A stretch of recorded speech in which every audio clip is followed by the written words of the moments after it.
الحمد للہ رب العالمین والصلاة والسلام علی سید الانبیاء والمرسلین محمد النبی الامی وعلی آلہ واصحابہ وازواجہ وذریاتہ ومن تبعہم بإحسان الی یوم الدین. اما بعد، فعن ابی ہریرۃ عن النبی صلی اللہ علیہ وسلم قال: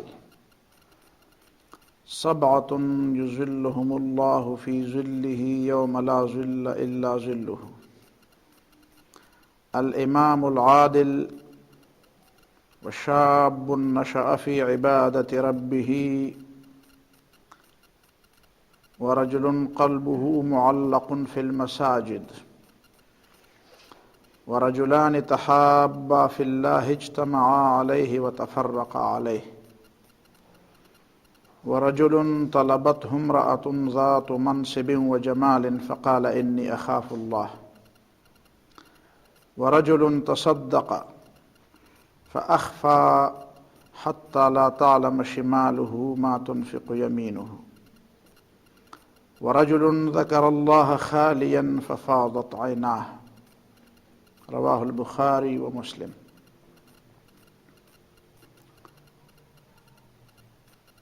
حضرت ابو ہریرہ رضی اللہ تعالیٰ عنہ کی روایت ہے، رسول اللہ صلی اللہ علیہ وسلم نے فرمایا: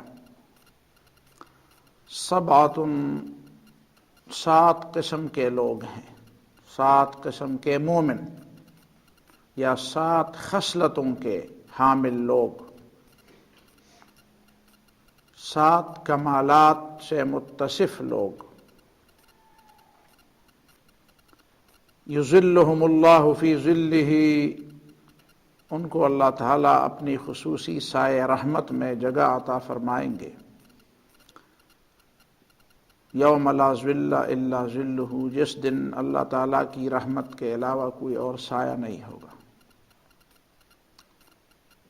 اور اس سائے میں جگہ صرف ان لوگوں کو ملے گی جن کے بارے میں اللہ تعالیٰ چاہے گا. تو ان 7 قسم کی خصلتوں، ان 7 قسم کی صفات کے حامل لوگوں کو وہاں پہ جگہ مل جائے گی. ان میں ہے الامام العادل، وہ امام جو عدل کرنے والا، وشاب نشأ فی عبادۃ ربہ، اور وہ جوان جس کی جوانی اپنے رب کی بندگی میں گزر جائے. ورجل قلبہ معلق فی المساجد، اور وہ شخص جس کا دل مسجدوں کے ساتھ جڑا ہوا ہو. ورجلان تحابا فی اللہ اجتمعا علیہ وتفرقا علیہ، اور وہ 2 مسلمان مومن جو اللہ کی رضا کے لیے ایک دوسرے سے محبت کرتے ہیں، اور اسی محبت کی بنیاد پر ایک دوسرے سے ملتے بھی ہیں اور ایک دوسرے سے الگ بھی ہوتے ہیں. الگ ہوتے ہیں پھر بھی وہی محبت ہوتی ہے، ملتے ہیں تب بھی وہ محبت ہوتی ہے. ورجل طلبته، وفی روایت دعته، امرأة ذات منصب و جمال، اور وہ شخص جسے ایک ایسی عورت دعوت دے، دعوت گناہ دے، جو منصب اور جمال دونوں والی ہو، اعلیٰ مرتبے والی، معاشرے میں اعلیٰ نسل والی، اعلیٰ مقام والی اور اعلیٰ حسن والی ہو. فقال انی اخاف اللہ، تو یہ اس کے جواب میں یہ کہے کہ میں تو اللہ سے ڈرتا ہوں. ورجل تصدق، اور وہ شخص جو صدقہ دے اور خیرات دے. اخفاہا فاخفاہا، اس صدقے کو اتنا خفیہ طور پر دے، چھپکے سے دے. حتی لا تعلم شمالہ ما تنفق یمینہ، کہ بائیں ہاتھ کو پتہ نہیں چلتا کہ دائیں ہاتھ نے کیا خرچ کیا. وَرَجُلٌ ذَكَرَ اللَّهَ خَالِيًا، اور وہ شخص جو اللہ تعالیٰ کو ذکر کرے اور اللہ تعالیٰ کی یاد کرے، خالیاً الگ تھلگ بیٹھ کر، کسی مجلس کی بجائے کسی خلوت میں بیٹھ کر، اور خالیاً اپنے دل کو ریا سے خالی کرتے ہوئے، ففاضت عیناہ، تو اس کی آنکھیں ڈبڈبا جائیں اور آنکھوں میں آنسو آ جائے۔ یہ 7 قسم کے لوگ ہیں جن کے لیے بہت بڑی خوشخبری ہے کہ قیامت کے دن جب سارے لوگ سب سے پہلے کسی سائے کی طلب میں ہوں گے، لیکن وہ سایہ ان لوگوں کی قسمت میں ہوگا، اور ان کے مانگے بغیر یذلہم اللہ، اللہ تعالیٰ خود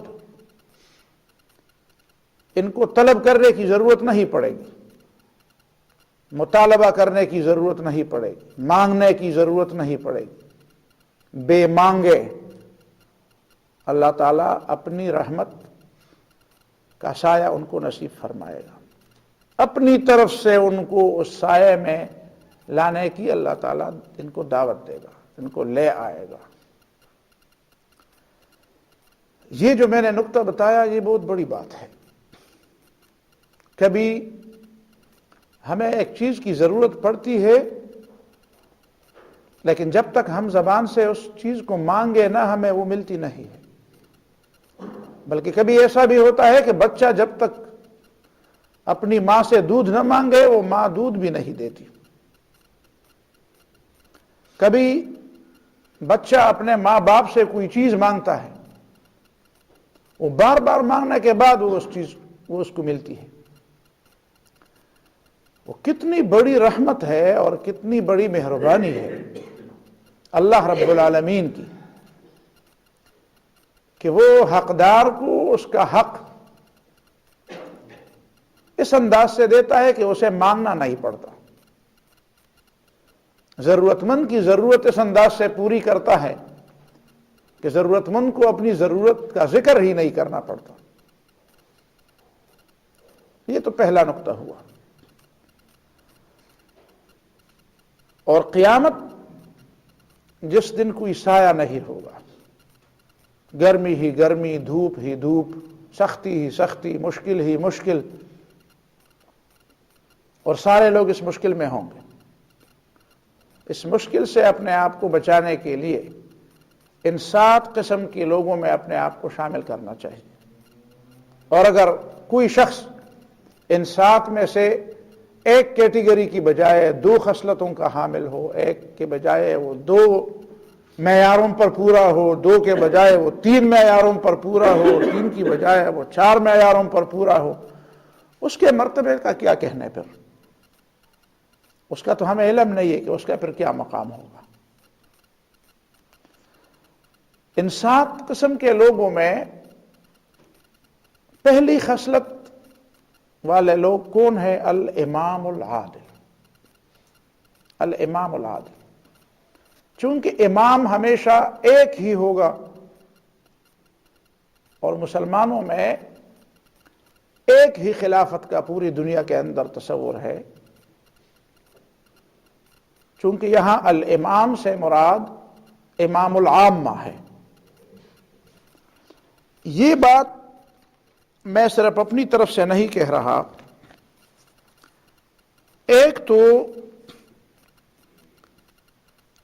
ایک دوسری حدیث ہے ترمذی کی، اسی میں بھی تقریباً یہی معنی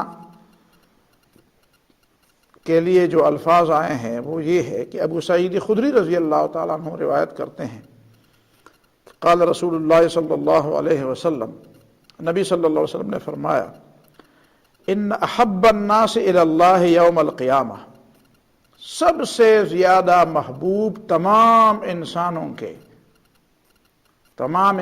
کی بنسبت سب سے زیادہ محبوب اللہ تعالیٰ کو قیامت کے دن، وَأَدْنَاهُمْ مِنْهُ مَجْلِسًا، اور سب سے زیادہ قریب اللہ تعالیٰ کے بیٹھنے کے لحاظ سے، بیٹھنے کے اعتبار سے، کہ جس کی مجلس، جس کا بیٹھنا، جس کی کرسی اللہ تعالیٰ کے سب سے زیادہ قریب ہوگی قیامت کے دن،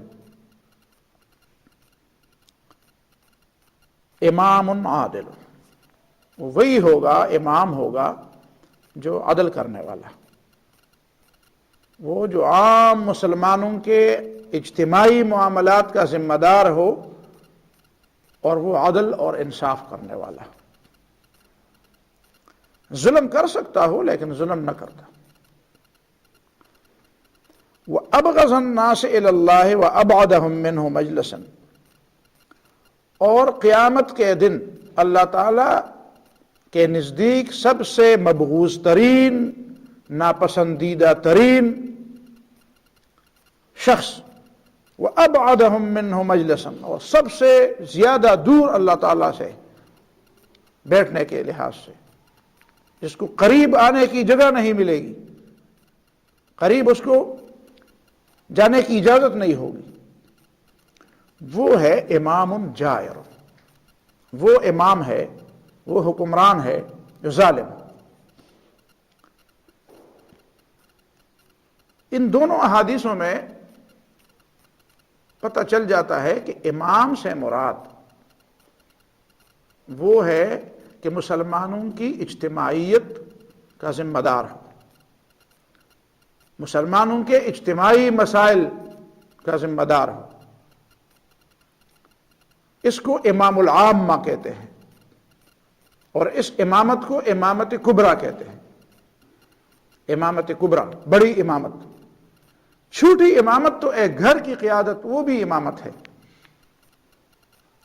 اسی حدیث کی تشریح میں حافظ ابن حجر عسقلانی نے ایک دو باتیں لکھی ہیں، وہ میں آخر میں آپ کو بتاؤں گا۔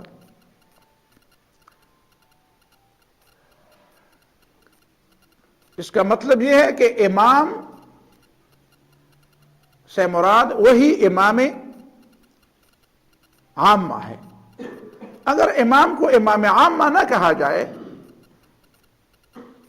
تو ظاہر ہے پھر تو اس میں وہ عورت بھی شامل ہے جو خاوند کے بعد اس کے گھر کی نگران ہو، وہ بھی ایک قسم کی امامت ہے۔ گھر کا اصل امام تو فرد خاوند ہے، خاوند کے بعد قرآن حدیث میں بتائی ہے وَالْمَرْأَةُ رَاعِيَةٌ فِي بَيْتِ زَوْجِهَا، وَالْمَرْأَةُ رَاعِيَةٌ، عورت بھی راعیہ ہے، وہ بھی ذمہ دار ہے، اس کی بھی قیادت ہے، اس کی بھی ذمہ داری ہے، لیکن فی بیت زوجہا، اپنے خاوند کے گھر میں، خاوند کے گھر میں وہ بھی راعیہ ہے۔ اسی طرح مسلم میں ایک اور روایت ہے جس میں وہ عبداللہ ابن عمر کی روایت ہے، مرفوع روایت ہے کہ ان المقسطین عند اللہ علی منابر من نور، عدل کرنے والے امام، انصاف کرنے والے امام نور کے ممبروں پر بیٹھے ہوں گے، نور کے ممبروں پر۔ ہم نور کے ممبر، بلکہ ہم تو شاید ڈائمنڈز اور موتی اور اس طرح کے ہیرے جواہرات کے ممبر بھی شاید ہم تصور نہیں کر سکے ہوں، یہ دنیا کی چیزیں ہیں، لیکن ان سے بنے ہوئے سٹیج تصور میں ہم لا سکتے ہیں کہ ایک سٹیج ہے اور وہ موتیوں سے اور لال و جواہر سے، ہیرے جواہرات سے بنایا گیا ہے، صرف اس میں جڑے ہوئے نہیں ہیں، اسی سے بنایا گیا ہے۔ اس کے بعد اب سوچیں کہ نور کا ممبر کیا ہوگا، بہت بڑا مقام ہے۔ اور عن یمین الرحمن، وہ اللہ تعالیٰ کے دائف طرف ہوں گے، یعنی انتہائی قریب اور انتہائی محترم جگہ پہ ہوں گے۔ الذین یعدلون فی حکمہم وما ولو، کہ وہ اپنے فیصلوں میں اور جن چیزوں کے وہ ذمہ دار ہیں ان معاملات میں وہ انصاف سے کام لیتے ہیں. اگر ظلم سے کام لیتے ہیں تو پھر اللہ تعالیٰ سے دور.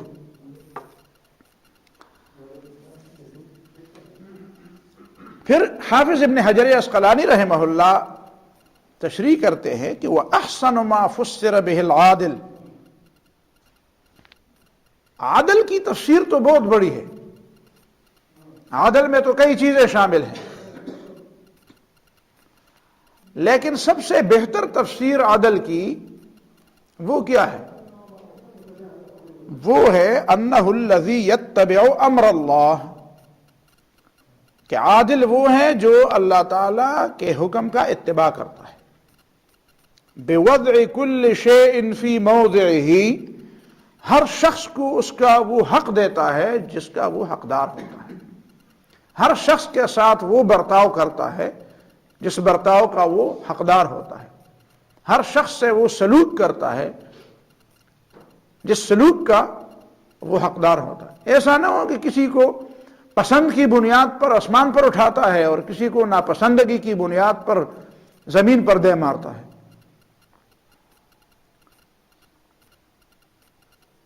ایسے لوگوں کے لیے شاید دنیا میں کوئی سزا نہ ہو یا کوئی سزا نہ دے سکے، لیکن آخرت میں تو ضرور سزا ہو.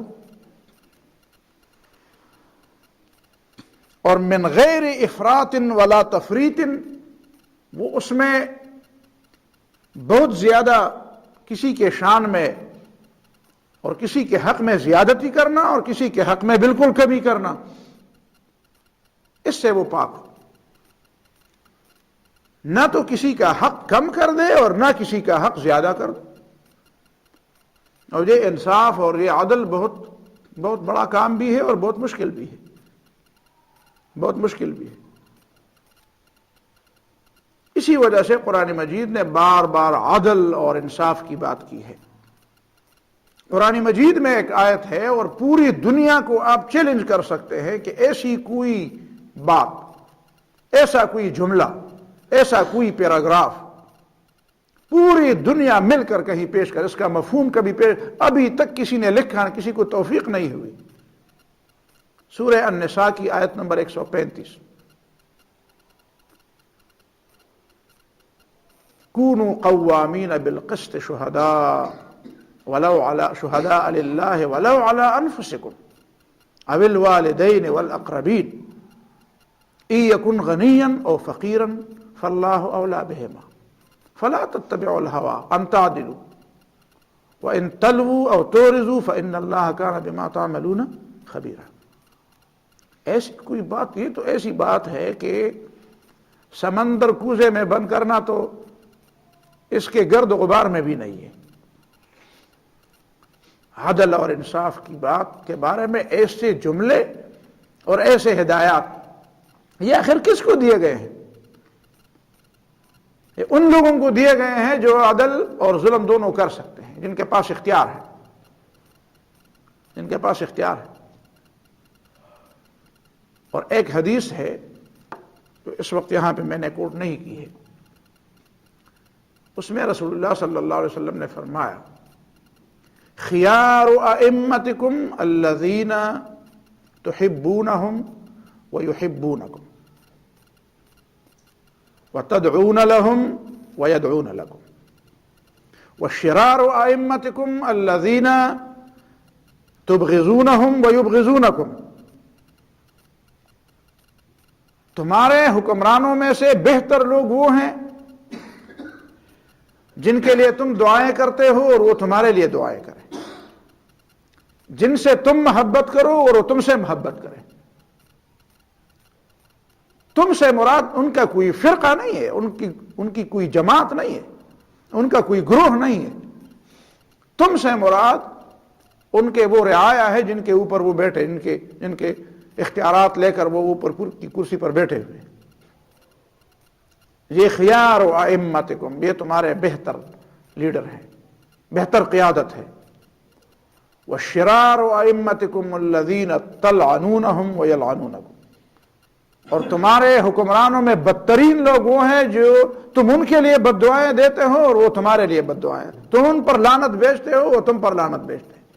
وہ کہتے ہیں یار یہ لوگ ہمیشہ مانگتے ہی رہتے ہیں، اور تم کہتے ہو کہ یہ مانگے بغیر دیتے ہی نہیں، یہ مطالبے کے بغیر دیتے ہی نہیں، اور تمہارا حق مانگے بغیر لیے بغیر وہ دینا، اور جب تم اپنا حق مانگتے ہو تو وہ کہتے ہیں یار یہ تو مانگتے ہی ہے، ہمیشہ بس مطالبے ہی مطالبے۔ تو مسلمانوں کے جو اجتماعی معاملات ہیں ان کے ذمہ داروں کے لیے انصاف سب سے زیادہ ان کے لیے ضروری ہے جن کے پاس سب سے زیادہ اختیارات ہیں۔ یہ کون سا انصاف ہوا کہ ایک ہی معاملے میں دو لوگوں سے الگ الگ سلوک کیا جائے، ایک ہی معاملے میں دو قسم کے لوگوں سے الگ الگ سلوک کیا جائے۔ دشمن دشمن ہے، چاہے وہ جس معنی میں دشمن ہو، تو ایک کو دشمن سمجھا جائے، دونوں نے بندوق اٹھائے ہوں، ایک کو دشمن سمجھا جائے اور دوسرے کو دشمن نہ سمجھا جائے، ایک سے ایک قسم کا برتاؤ اور سلوک ہو، دوسرے سے دوسری قسم کا برتاؤ اور سلوک ہو۔ یہ تو اسلام میں چھوڑا، یہ تو کسی انسانیت میں بھی نہیں ہے۔ یہ کون سا نظام ہے؟ الامام العادل، عدل کرنے والا حکمران، اور جو عدل نہیں کر سکتا اس کو امامت کا حق نہیں ہے۔ ٹھیک ہے، اسی طرح بغیر حق کے تو کئی لوگ امامت کر رہے ہیں، بغیر حق کے کر رہے ہیں لوگ، لیکن حق نہیں پہنچتا ان کو۔ اور جس کو اللہ تعالیٰ کے ہاں حق نہیں پہنچتا امامت کرنے کا، وہ یہ نہ سمجھے کہ شاید لوگ مجھے اللہ تعالیٰ کی پکڑ سے بچا لیں گے۔ کسی بھی طریقے سے وہ اللہ تعالیٰ کی پکڑ سے نہیں بچیں گے۔ اور اس دنیا میں تو یہ ہوتا رہتا ہے، کبھی عدل غالب ہو جاتا ہے، کبھی ظلم غالب ہو جاتا ہے۔ یہ تو قیامت تک یہ سلسلہ چلتا رہے گا۔ یہ کون سی غلط فہمی ہے کہ آدمی یہ سمجھے کہ مجھے اب موقع ملا ہے تو میں جو مرضی ہے وہ کر لوں گا۔ اسی طرح موقع تو بہت لوگوں کو ملے تھے، وہ موقع بھی چلے گئے، وہ موقع والے بھی چلے گئے، جنہوں نے ظلم کیا وہ بھی چلے گئے، جن پر ظلم ہوا وہ بھی چلے گئے، سب نے اللہ کے سامنے پیش ہونا ہے۔ یہ خناس کون اپنے دماغ میں بٹھاتا ہے کہ سارے چلے گئے اور میں نہیں چلوں گا، ساروں سے وہ موقع چھین لیے گئے، وہ مجھ سے نہیں چھینا جائے گا۔ موقع بھی ملے تھے، موقع لیے بھی گئے، موقع دیے بھی گئے، موقع لیے بھی گئے۔ عدل اور انصاف دونوں کا موقع دیا گیا تھا۔ جس نے عدل کیا وہ سرخرو ہو کر اپنے رب کے سامنے پیش ہوگا، جس نے ظلم کیا وہ پھر دیکھے گا کہ اس کا انجام کیا ہو۔ تو یہ بات پہلی بات امام عادل۔ دوسری بات ہے، دوسرا وصف، دوسری خصلت والے لوگ کہ وَشَابٌ نَشَأَ فِي عِبَادَةِ رَبِّهِ یا فی عبادت اللہ، وہ جوان جس کی جوانی اللہ کی بندگی میں گزرتی ہو۔ یہ تو نہیں فرمایا کہ جس کی جوانی نافرمانی میں گزرتی جائے اور وہ پھر بڑھاپے میں توبہ کر لے تو اس کی توبہ قبول نہیں ہوگی، یہ تو نہیں فرمایا۔ موت کی حالت طاری ہونے سے پہلے جب آدمی کو یہ یقین ہو کہ ابھی میں زندہ ہوں اور زندہ رہوں گا، اس کو امید ہو، اس کی توبہ قبول ہو جاتی۔ ان اللہ تعالی یقبل توبۃ العبد ما لم یغرغر، اللہ تعالیٰ بندے کی توبہ اس وقت تک قبول فرماتا ہے جب تک اس کی سانس اس کے گلے تک نہ پہنچی ہو۔ ظاہر ہے کہ جب سانس گلے تک پہنچ جائے گی اور وہ سمجھے گا کہ اب میرے لیے کوئی موقع باقی نہیں ہے تو وہ تو توبہ کر لے۔ بہت کم ہی بدبخت ایسے ہوں گے جو اس وقت نہیں کریں گے توبہ، اس وقت توبہ قبول نہیں ہوگی۔ اسی طرح تو فرعون نے بھی توبہ کی تھی، لیکن اس کو بتایا گیا تھا کہ الان، اب تو موقع نہیں ہے، ابھی تو موقع چلا گیا۔ لیکن یہ بہرحال بتایا گیا ہے کہ جس وقت انسان کے ہوش و حواس اور جسم اور دماغی اور جسمانی طاقتیں اپنے شباب پر ہوں، اس وقت آدمی جو بندگی کے کام کر سکتا ہے، جو انسانوں کے حقوق ادا کر سکتا ہے، جو کسی کو اپنی زندگی سے کوئی فائدہ پہنچا سکتا ہے، وہ موقع شاید بڑھاپا میں اس کو نہ مل سکے، اور ملے بھی تو وہ اس کو اسی طرح اویل نہ کر سکے، اس طرح اس سے فائدہ نہ اٹھا سکے جس طرح وہ جوانی میں اس سے فائدہ اٹھا سکتا ہے۔ شیخ سعدی کا شعر تو تقریباً زبان زدہ خاص و عام ہے کہ در جوانی توبہ کردن شیوہ پیغمبری، جوانی کے وقت گناہوں سے بچنا پیغمبروں کی شان ہے۔ توبہ کردن کا مطلب ہے بچنا۔ اور وقت پیری گرگ ظالم میں شود پرہیزگار، وہ شیر، وہ بھیڑیا، گرگ بھیڑیا، وہ بھی شکار تو کرتا ہے، لیکن جب اس کے دانت نکل پڑتے ہیں تو پھر وہ کیا کرے گا شکار؟ یہ جو جنگلی شکار کرنے والے جانور ہیں، شیر ہے یا چیتا ہے یا وہ بھیڑیا ہے، وہ آخری عمر میں بھوکا مرتا ہے۔ اس لیے بھوکا مرتا ہے کہ وہ خود تو شکار کر نہیں سکتا، اور جنگل کے نظام میں تو ایسی کوئی بات ہے نہیں کہ کوئی دوسرا شکار کر کے اس کو لا کے کھلائے۔ جب تک اس کی داڑیں ہیں اور اس کی داڑیں کام کر رہی ہیں، کسی کو پچھاڑ سکتی ہیں، پھاڑ سکتی ہے، کرتا ہے۔ جب نہیں کرتا تو پھر وہ بس بیٹھ جاتا ہے تو بھوکا مر جاتا ہے۔ اب اگر کوئی اس کو بھوکا مرتے ہوئے وہ دیکھے کہ شیر ہے اور بھوکا مر رہا ہے، کہتے ہیں کہ یہ تو پرہیزگار بن گیا ہے، تو پرہیزگار نہیں بنا ہے، وہ کر نہیں سکتا، اس نے توبہ نہیں کی ہے، وہ کرنا چاہتا ہے لیکن کر نہیں سکتا۔ شاب نشأ فی عبادت اللہ، فی عبادت ربہ، جوان جس کی جوانی اللہ کی بندگی میں گزر جائے۔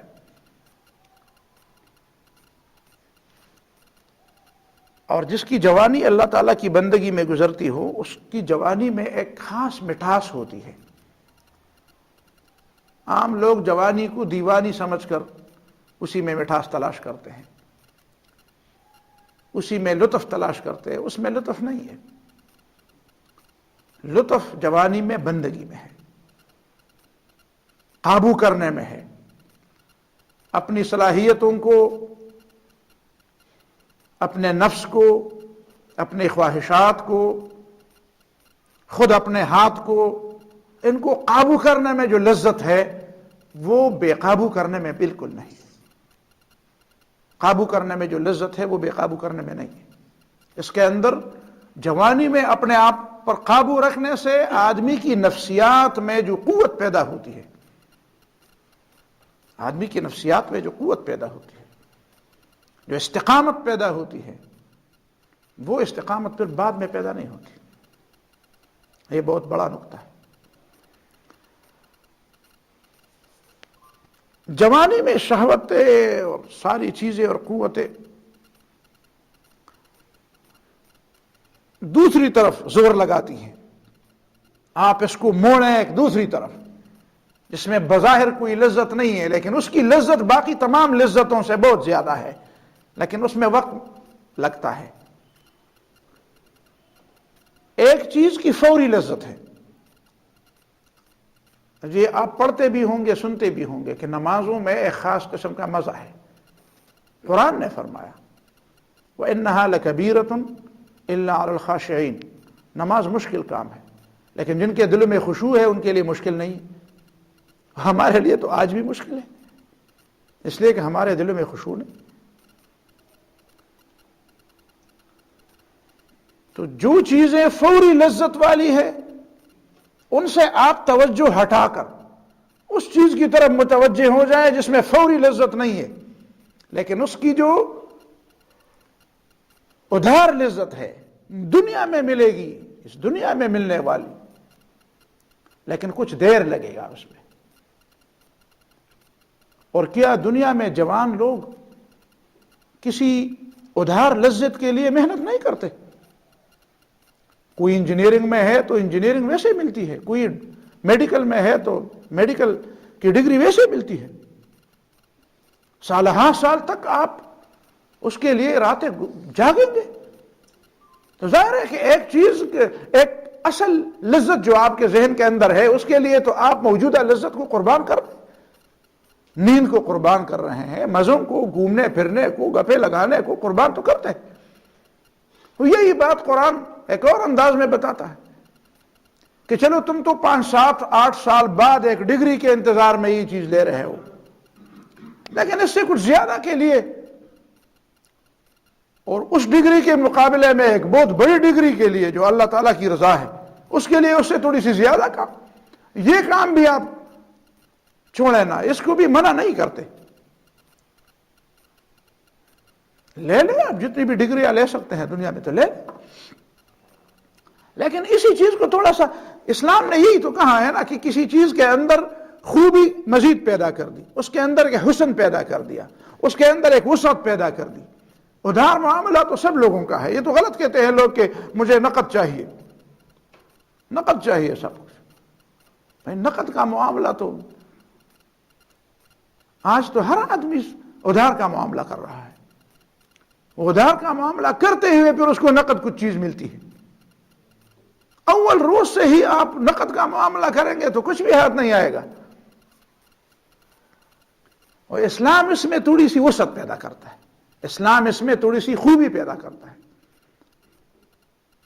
کسی کو سامنے آ کر اس کے مسکراہٹ والے چہرے سے، مسکراتے ہوئے چہرے سے اس کا استقبال کرنا، یہ ایک اچھا کام ہے۔ اسلام بھی کہتا ہے، مغرب بھی کہتا ہے، مغرب کہتا ہے یہ دکانداری کا حصہ ہے، کاروبار کا حصہ ہے، اسلام کہتا ہے نہیں، یہ انسانیت ہے، اس کا صلہ یہ نہیں ملے گا کہ آپ کے گاہک زیادہ ہوں اور یہ گاہک آج سودا کر کے کل پھر آئے گا، یہ صلہ نہیں ہے اس کا صلہ یہ ہے کہ وہ قیامت کے دن سب سے میزان عمل میں سب سے بھاری چیز حسن اخلاق ہوگی، اسی کے انتظار میں کر لو، پھر دکانداری بھی چلے گی، کوئی دوسرا کام بھی چلے گا، وہ کام بھی چلیں گے جو ابھی تمہارے ذہن میں نہیں۔ بس اسلام ان انسانی اقداروں کے اندر، ان انسانی اخلاق کے اندر، ان خوبیوں کے اندر ایک نکھار پیدا کرتا ہے، اس میں ایک جلا، اس کو پالش کرتا ہے، اس میں ایک جلا پیدا کرتا ہے، اس میں وسعت پیدا کرتا ہے، اس کو تنگ نہیں کرنے دیتا، اس میں وسعت پیدا کرتا ہے۔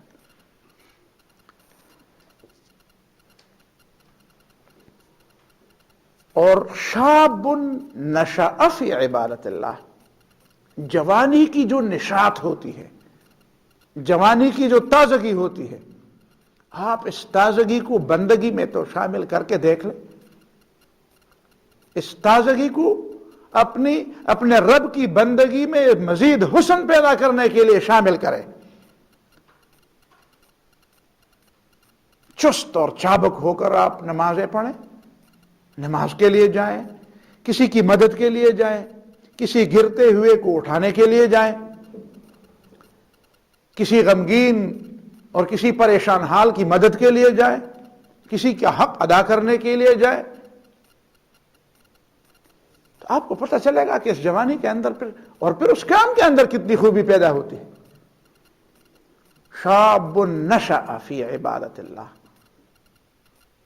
شباب تو ویسے بھی نشو نما ہے، اور شباب کی وہ نشو نما عبادت میں شامل ہو جائے، عبادت کا حسن اس سے دوبالا ہو جاتا ہے۔ یہ دوسری خصلت ہوئی، اور تیسری خصلت کیا ہے؟ وَرَجُلٌ قَلْبُهُ مُعَلَّقٌ فِي الْمَسَاجِدِ، وہ شخص جس کا دل مسجدوں کے ساتھ اٹکا ہوا۔ یہ نہیں فرمایا کہ وہ سارا دن رات مسجدوں میں بیٹھا ہوا، قلبہ معلق، دل کا تعلق مسجد کے ساتھ، یہ بہت بڑی، اور مسجد بھی نہیں، مساجد، کوئی خاص مسجد نہیں کہ چونکہ میری ناک اونچی رکھنے کی مسجد ہے یہ میری مسجد، نہیں، ساری مسجدیں میری ہیں، دنیا کی ساری مسجدیں میری، ساری مسجدوں کے امام کعبہ، دوسرے نمبر کا امام مسجد حرام نبوی، حرم نبوی، اور تیسری مسجد، یہ دو گویا کہ مسجد حرم کے خلیفے ہیں، ایک امام ہے، یہ دو اس کے خلیفے، یہ باقی اس کے مقتدی ہیں، باقی مساجد ان مسجدوں کے مقتدی ہیں، پوری مسجد کے ساتھ اور جن لوگوں کے دل میں فرقوں کی مسجد ہے، تو کیا ایک فرقے والے دوسرے فرقے کی مسجد سے محبت رکھے گا؟ عجیب بات ہے۔ وہ کیسے ہوا؟ مسجد فرقے کی کیسے ہوتی ہے؟ مسجد تو اسلام کی ہے۔ کیا وہ مسجد ہو سکتی ہے جس میں ایک فرقے کے لوگوں کو آنے کی اجازت ہو اور ایک دوسرے فرقے کے لوگوں کو آنے کی اجازت نہ ہو؟ پھر اس کے ساتھ ایک مسلمان کا تعلق کیسے ہوگا؟ مسلمان کا تعلق، مومن کا تعلق، اس کے دل کا تعلق تو مسجدوں سے تب ہوگا جب مسجدیں ہوں مسلمانوں کی مسجدیں، اور دل کے تعلق کی بات کی ہے، ہر مسجد کے ساتھ تعلق کی بات کی ہے۔ یہ نہیں فرمایا کہ بس مسجد میں جا کر مسجد ہی کے ہو کے رہ گئے، بس باہر نکلے ہی نہیں، باہر نکلو۔ فَإِذَا قُضِيَتِ الصَّلَاةُ فَانتَشِرُوا فِي الْأَرْضِ، نماز ہو جائے تو جاؤ زمین میں پھیلو۔ باقی دنیا شیطان کی نہیں ہے، ساری دنیا اللہ تعالیٰ کی ہے۔ یہ تقسیم نہیں ہوئی ہے کہ مسجد اللہ کی ہے اور بازار کسی اور کے ہیں۔ ہاں، بازار میں اگر برے کام ہے تو اس کی طرف نبی صلی اللہ علیہ وسلم نے اشارہ کیا ہے، وہ نہیں ہونے چاہیے۔ معیاری جگہ مسجدیں ہیں، اور مسجد کے ساتھ دل کا تعلق، یہ تو ایک لمبی بحث ہے۔ آپ میں سے ہر شخص پھر رات کو سوچے کہ مومن کا مسجد کے ساتھ کیا کیا تعلق ہونا چاہیے۔ مسجد بنی رہے، مسجد صاف رہے، مسجد میں پانی ہو، مسجد میں خوشبوئیں ہوں، مسجد میں سایہ ہو، مسجد میں نمازی کے لیے آسانی ہو، مسجد میں درس ہو، مسجد میں ہدایت کا انتظام ہو، مسجد سکون کی جگہ ہو، مسجد میں کوئی ذاتی بڑائی نہ ہو کسی کی، مسجد میں اللہ کی یاد ہو، مسجد تعلیم اور تدریس اور تلقین اور واعظ اور نصیحت اور سیکھنے کی جگہ ہو، مسجد سے جو سیکھا جائے وہ زندگی میں اس کو روبامن لایا جائے۔ قلبہ معلق، دل اس وقت جس مسجد کے ساتھ متعلق ہوتا ہے جب مسجد سے آدمی باہر آ جائے اور دل میں وہ بات بیٹھی ہوئی ہو جو مسجد میں سیکھی ہے۔ مسجد میں سیکھی ہوئی بات کیسی تشبیہ ہے یہ حدیث میں، آپ سوچیں، یہ حدیث معجزات ہے۔ قلبہ معلق بالمسجد، آپ مسجد اور محلے کو ایسا سمجھے جیسا مسجد روح اور دل ہے اور محلہ اس کا جسم ہے۔ یہ ہمارا جسم، یہ ہمارا محلہ ہے، ہمارا گھر، ہمارا کوچہ، ہمارے رہنے کی جگہ، اور یہ اس کے اندر جو دل ہے، اس جسم کے اندر جو دل ہے وہ مسجد ہے۔ دل مسجد کو دے دیں، دل مسجد کو دے دیں، اور پھر اس مسجد سے پھر اپنے جسم کو سیراب کر لیں۔ پھر مسجد میں جو کچھ چیز کا ہے وہ ہاتھوں میں ہو، وہ زبان پر ہو، وہ کانوں پر ہو، دماغ میں ہو، آنکھوں میں ہو، جسم میں ہو، وہ عمل میں ہو، وہ گھر میں ہو، وہ غمی شادی میں ہو۔ ویسے لوگوں کے دل مسجد کے ساتھ متعلق ہے، بس مسجد کے ساتھ تعلق یہ ہے کہ بس جا کر بستر لے جاؤ، مسجد میں سو جاؤ، مسجد میں جیجیے، میں تو مسجد کو آباد کرتا ہوں۔ مسجد کو آباد کرنا، اپنے جسم کو آباد کر دو، مسجد اسی طرح آباد ہوتی ہے۔ مسجد کی آبادی یہی ہے کہ مسجد کی حکومت ہو، مسجد تمہارے جسم پر اثر انداز ہو، تمہارے محلے پر، تمہارے گھروں پر اثر انداز ہو۔ قلبہ معلق بالمساجد، مساجد کے ساتھ دل کا تعلق ہو، مساجد آباد ہوں۔ مساجد تو اسلامی تہذیب کے مراکز ہیں، مساجد اسلامی تہذیب کے مظاہر ہیں۔ کسی محلے کے لوگوں کی تہذیب کا پتہ ان کی مسجد سے چلتا ہے، کیسے لوگ یہاں پہ اس محلے میں رہتے ہیں، محلے میں رہنے والے لوگوں کا ذوق کیا ہے، ان کی اسلامیت کس معیار کی ہے، اسلام کے ساتھ ان کی محبت کس معیار کی ہے، یہ مسجدوں سے پتہ چلتا ہے۔ بس جا کے مسجدیں دیکھیں اور پتہ لگائے، یہ آئینہ میں نے دے دیا، آئینہ لے لیں اور جا کر مسجدوں کو دیکھیں۔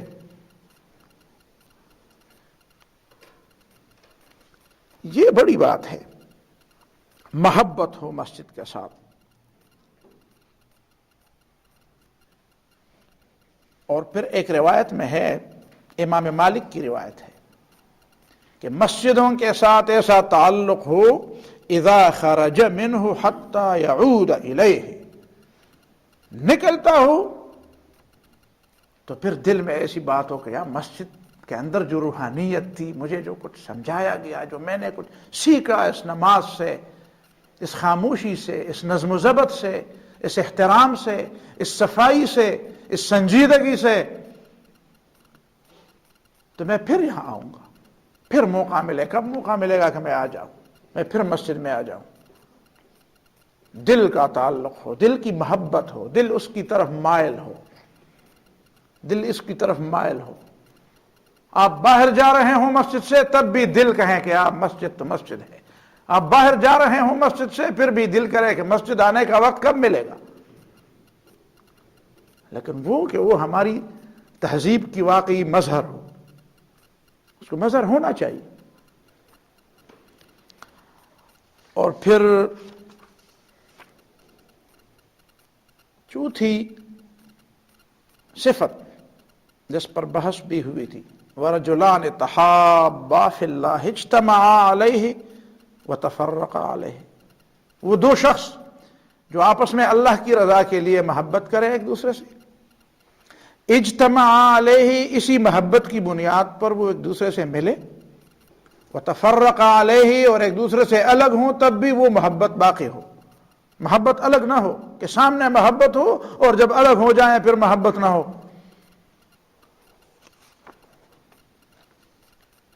یہ محبت ہمیشہ ہو اور یہ دین کی بنیاد پر ہو، اس لیے کہ دنیا کی بنیاد پر محبت تو کبھی کٹتی ہے، کبھی بڑھتی ہے، کبھی گھٹتی ہے، اور دنیا کی بنیاد پر محبت ہو تو دنیا ملے تو محبت ہوگی، تو نہ ملے تو نہ ہوگی۔ وہ دین کی بنیاد پر محبت ہو، جب تک وہ دین رہے وہ محبت قائم، ہاں دین نہ رہے تو پھر محبت بھی نہ رہے، لیکن ایسا نہ ہو کہ دین رہے اور دنیا نہ رہے تو پھر محبت کٹ جائے۔ دین تو وہی ہو لیکن دنیا نہ رہے اور مفاد نہ رہے تو پھر محبت کٹ جائے۔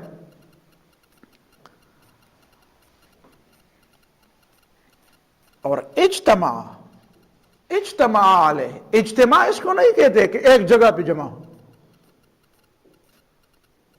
یہ احناف اور شوافی کی ایک بات ہے، خیار مجلس میں جب آپ اسلامی معاشیات سیکھیں گے،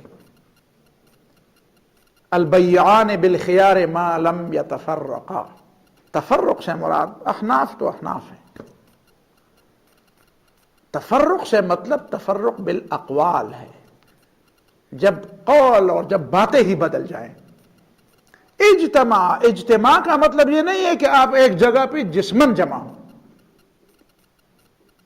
اجتماع علیہ، میری بات اور وہاں پہ فلسطین میں حماس کی بات، میری بات اور مصر میں اخوان کی بات، میری بات اور فلان دور افریقہ میں، امریکہ میں، کہاں پہ، یورپ میں، مشرق بعید میں، وہ بات، وہ لوگ مجھے پسند ہے، ان کی عادتیں مجھے پسند ہیں، ان کا ایمان مجھے پسند ہے، ان کے اخلاق مجھے پسند ہے،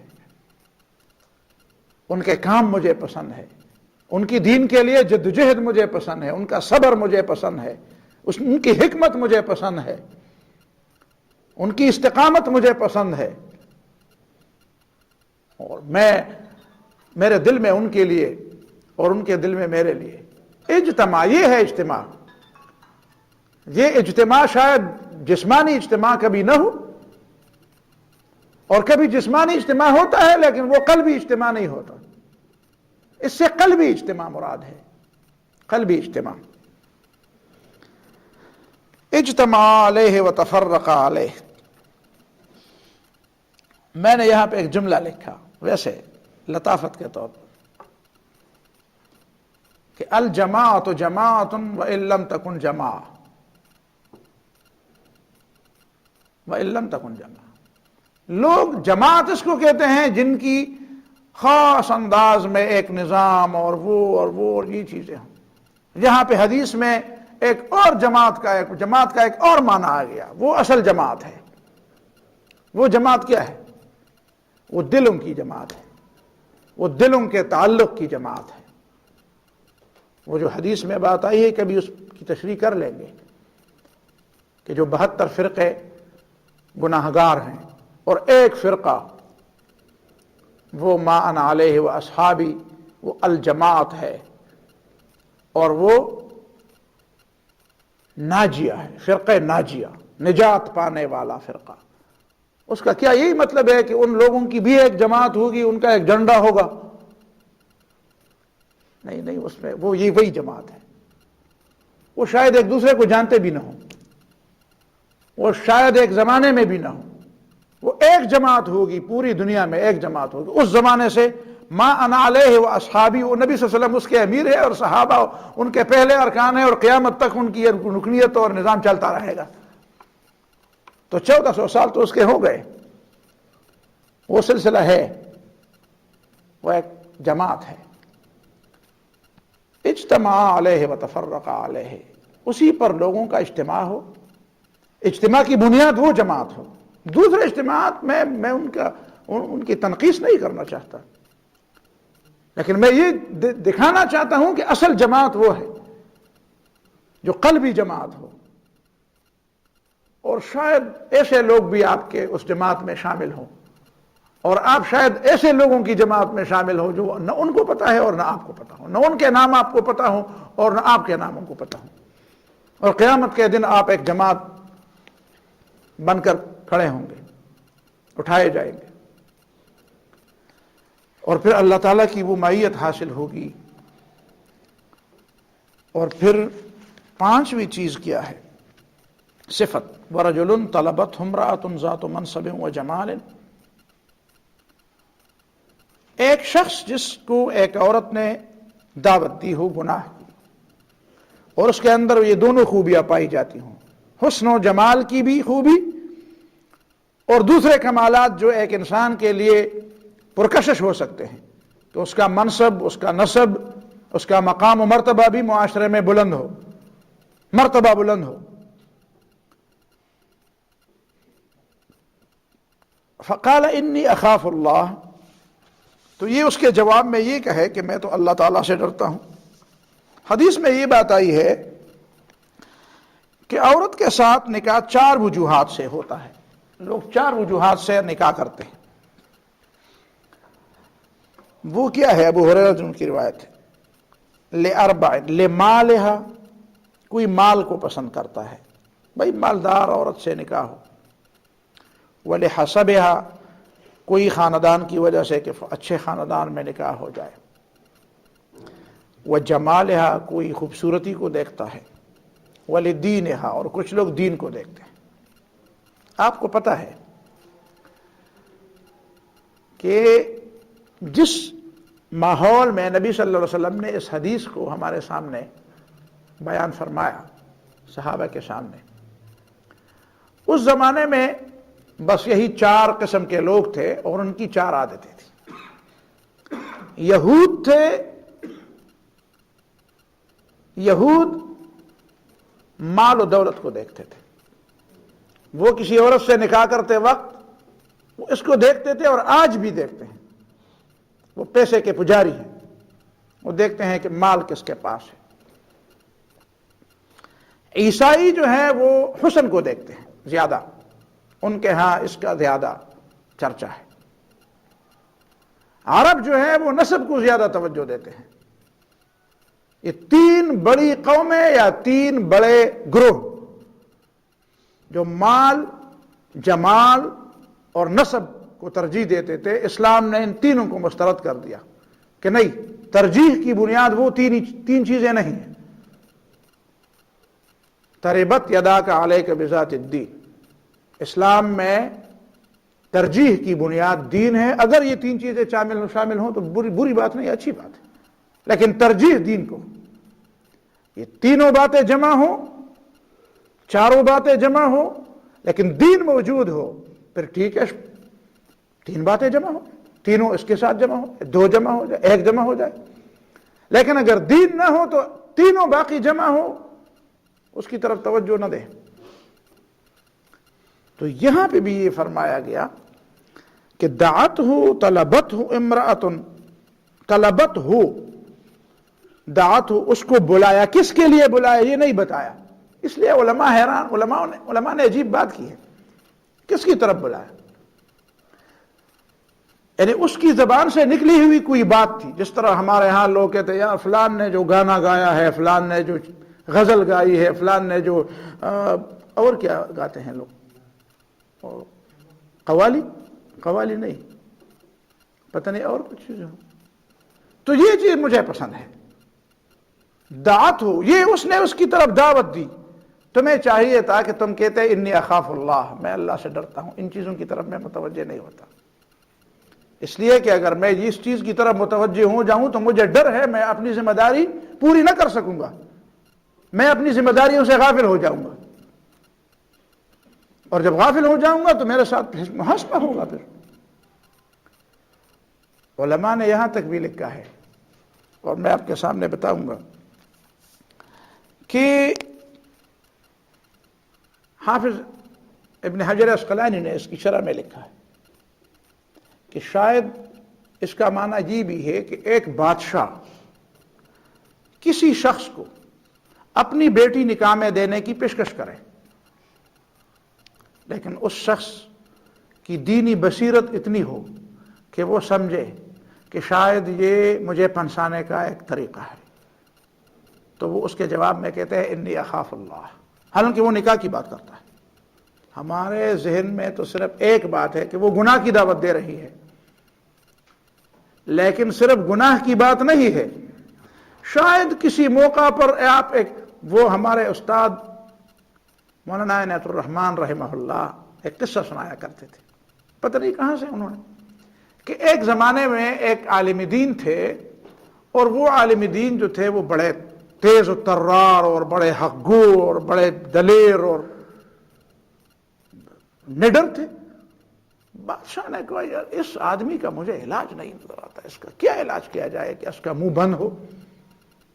کسی نے اس کو مشورہ دیا، تھنک ٹینک تو ہوتی ہے، مشورہ دیا کہ اس کو اپنی بیٹی نکاح میں دے دو، بس خاموش ہو جائے گا، پھر کیا ہے، کیسے بولے؟ تو بس اس نے اس کو دعوت دی کہ میں تجھے اپنی بیٹی نکاح میں دے، اس نے کہا ٹھیک ہے دے۔ تو جب نکاح ہوا پھر شاید کچھ دور گزر گیا ہوگا، اس نے کوئی موقع نہیں ملا ہوگا بات کرنے کا، یا اس نے بات نہیں کی ہوگی، بادشاہ نے ایک دفعہ کھانے پر اس کو بلایا اور بٹھایا، تو بادشاہ نے ایک شعر کہا کہ آن کی شیرامی کو ندرو بہ مزاج، احتیاجو احتیاجو احتیاج۔ پتہ ہے اس چیز کے بارے میں جو شیروں کو روباہ مزاج بنا دیتے ہیں، لومڑی مزاج بنا دیتے ہیں، شیر ہوتے ہیں لوگ، لیکن شیر کبھی لومڑی مزاج بھی بن جاتا ہے۔ وہ چیز کیا ہے جو شیر سے لومڑی بنا دیتی ہے؟ احتیاج و احتیاج و احتیاج، وہ ہے ضرورت، وہ ہے یقیناً احتیاج بہت بڑی چیز، بہت خطرناک چیز ہے، بھوک بڑی خطرناک چیز ہے، احتیاج بڑی خطرناک چیز ہے، اور دعا ہماری ہونی چاہیے کہ اللہ تعالیٰ اپنی ذات کے علاوہ ہمیں کسی کا محتاج نہ بنائے۔ یہ آپ بھی میرے لیے دعا کرے، اپنے لیے بھی کرے، ایک دوسرے کے لیے کرے، بہت بڑی بات ہے۔ وہ عالم دین سمجھ گیا کہ اچھا یہ تو میرے بارے میں کہا جا رہا ہے کہ کیسے خاموش ہو رہے ہو، چپ ہو، تمہارے چپ ہونے کا طریقہ ہم نے دریافت کر لیا کہ نہیں؟ اب وہ بھی ایسا تھا، شاید پتہ نہیں کسی پشاور کا رہنے والا تھا کہ مردان کا تھا، اس نے فوراً کہا کہ آن کے باشد شیر نہ میں گردد ربا، جو شیر ہوتا ہے وہ لومڑی نہیں بنتا، یک طلاق ہو، دو طلاق ہو، سے طلاق، اور ہاتھ جھاڑ کر نکلتا۔ وہ بھی 3 پر رہا، 3 سے پہلے اس نے بھی بس نہیں کیا۔ یہ ہمارے لوگوں کی غلطی ہے، طلاق ہوتی ہے تو وہ 3 ہوتی ہے، 3 سے کم طلاق ان کے دماغ میں آتا نہیں۔ بادشاہ تو حیران ہوا کہ اب تو بس بات ختم ہو گئی، بس میں نے بھی آخری بات کی اور اس نے بھی آخر، اور بادشاہ کو چاہیے تھا کہ تم اتنی آخری بات کیوں کرتے ہیں، خواہ مخواہ اپنی بیٹی کو طلاق دلوا دی۔ اس کے اندر کا جو سویا ہوا شیر تھا اس کو جگا دیا۔ واقعی شیر جو شیر ہوتا ہے وہ کبھی سوتا بھی ہے، اور میں نے سنا ہے شیر بہت زیادہ سوتا ہے۔ شیر سارے جنگلی جانوروں میں سب سے زیادہ سونے والی چیز ہے، سوتا بہت زیادہ ہے، لیکن جب جاگتا ہے تو کام اتنا کرتا ہے کہ گیدڑ 100 سال میں نہیں کرتے۔ تو اس نے اس کے اندر والا شیر جگا دیا، اور جب جگا دیا تو پھر اس کی شیر کی تو ایک وار ہی کافی ہوتی ہے، 100 سنار کی اور 1 لوہار کی، اس کی تو پھر لوہار کی وار ہے۔ تو یہ باتیں ہیں۔ آخری بات کیا ہے؟